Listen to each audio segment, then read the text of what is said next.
What if I told you there once lived a king, so disfigured that his own people whispered he was marked by the devil himself?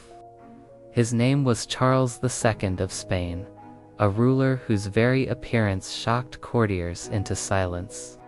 They gave him the title El Hechizado, the Bewitched King. But the truth is darker. Charles was never cursed by demons. He was the victim of something far more dangerous.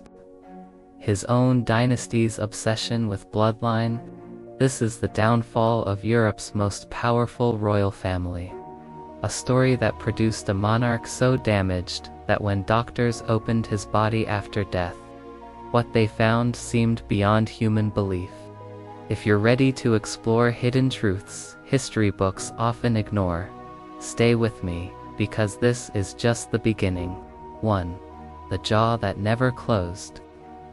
When envoys first laid eyes on Charles II, they struggled to hide their shock. The King of Spain stood before them, unable to shut his mouth.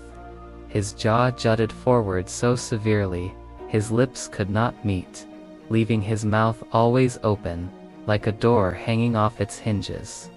This was no random defect. It was the legacy of 2 centuries of family inbreeding. The Habsburgs believed in keeping power within their circle. Cousins wed cousins, uncles married nieces, and sometimes a single person could be their own relative several times over. Charles's parents themselves were uncle and niece. His grandparents too repeated the same pattern. By the time he was born, his genetic pool was as shallow as an isolated island family. The result was what doctors now call mandibular prognathism, the infamous Habsburg jaw. His lower jaw stuck out so far that even when his mouth was closed, a coin could pass through the gap between his teeth. Eating was nearly impossible. The top row of teeth rested entirely behind the bottom row. Chewing was hopeless. Palace cooks were forced to grind his meals into soft mush. Soups dripped from his lips. Solid food slid out. And banquets turned into grotesque scenes where servants wiped drool from the king's chin. His speech too was barely understood. His deformity twisted every word into wet mumbles. So much that even his own advisors often failed to comprehend him. Letters from his mother, Queen Mariana, reveal her fear that her son might choke to death on his tongue at night. The most powerful man in Europe was seen as a constant choking risk. And yet the family continued their destructive marriages, valuing power above the suffering of their children.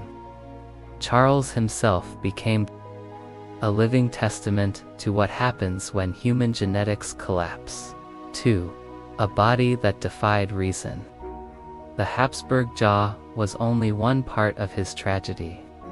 Charles II's entire body was warped in ways that made him look less like a king and more like a walking curse. At 35, he resembled a frail child, shrunken and bent by some cruel hand. Barely 5 feet tall, his head grew oversized, compared to his fragile frame, his neck thin and weak, his arms and legs skeletal, while his torso seemed compressed and hunched. Charles could not even walk until he was 8 years old. When he finally learned, his steps were clumsy shuffles, clinging to walls like a man 3 times his age. His spine bent so severely, he appeared forever stooped, carrying the weight of centuries of genetic ruin.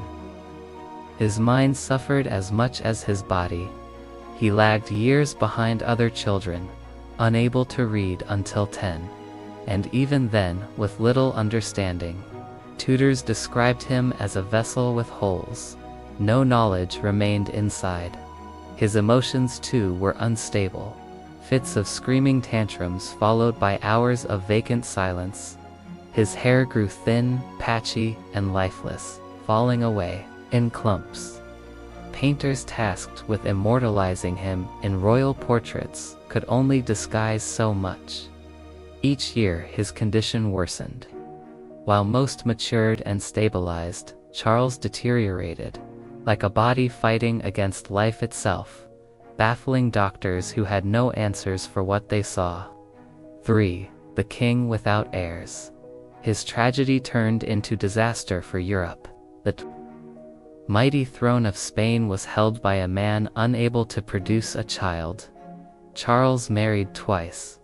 The first was Marie-Louise of Orleans, a lively French princess, whose wedding night ended in tears and confusion. The king's underdeveloped organs made him incapable of consummation. Yet the blame fell cruelly on her. She was forced into humiliating examinations, bizarre remedies, and endless prayers until her health failed. She died at 26.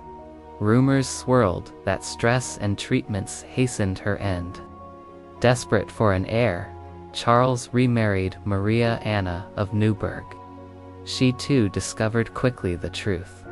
Her husband could never father a child. Physicians from across Europe prodded and measured, seeking solutions with potions, charms, and even mystical rituals. Nothing changed, and all of Europe watched with anticipation, knowing his death would leave a power vacuum. The War of Spanish Succession was already inevitable, because their king could not fulfill the simplest duty of a monarch: 4. Exorcisms in the palace. When medicine failed, priests declared Charles possessed. Demons, they said, tormented his body and soul. What followed were public exorcisms inside the royal halls. Nobles were forced to watch their king writhing on the ground, while holy men shouted Latin prayers over him. Charles gagged on holy water mixed with relic dust, vomited, shook violently, and sometimes collapsed. The priests insisted these were demons fleeing his body. The rituals escalated into burning possessions of past queens, foreign gifts, and furniture, and bonfires meant to purge witchcraft. Charles believed it worked. Each time priests promised he was cleansed, he begged for more ceremonies, convinced this was his only hope. 5. The autopsy that terrified Europe. In 1700, Charles II died, at only 38 years old. The truth of his condition was finally revealed when royal doctors opened his body. What they found horrified them. His heart was no bigger than a walnut, shriveled and black. His lungs, rotten and foul-smelling. His intestines, decayed. His reproductive organs, nearly undeveloped. His skull was filled with fluid, and a damaged brain that explained his weakness and erratic mind. The physician who performed the autopsy declared it a miracle Charles lived at all, for his body held not one healthy organ. The report was so shocking it fueled belief that the king truly had been cursed. Spain's dynasty collapsed with him, and Europe erupted into the War of Spanish Succession, a decade-long slaughter that took countless lives.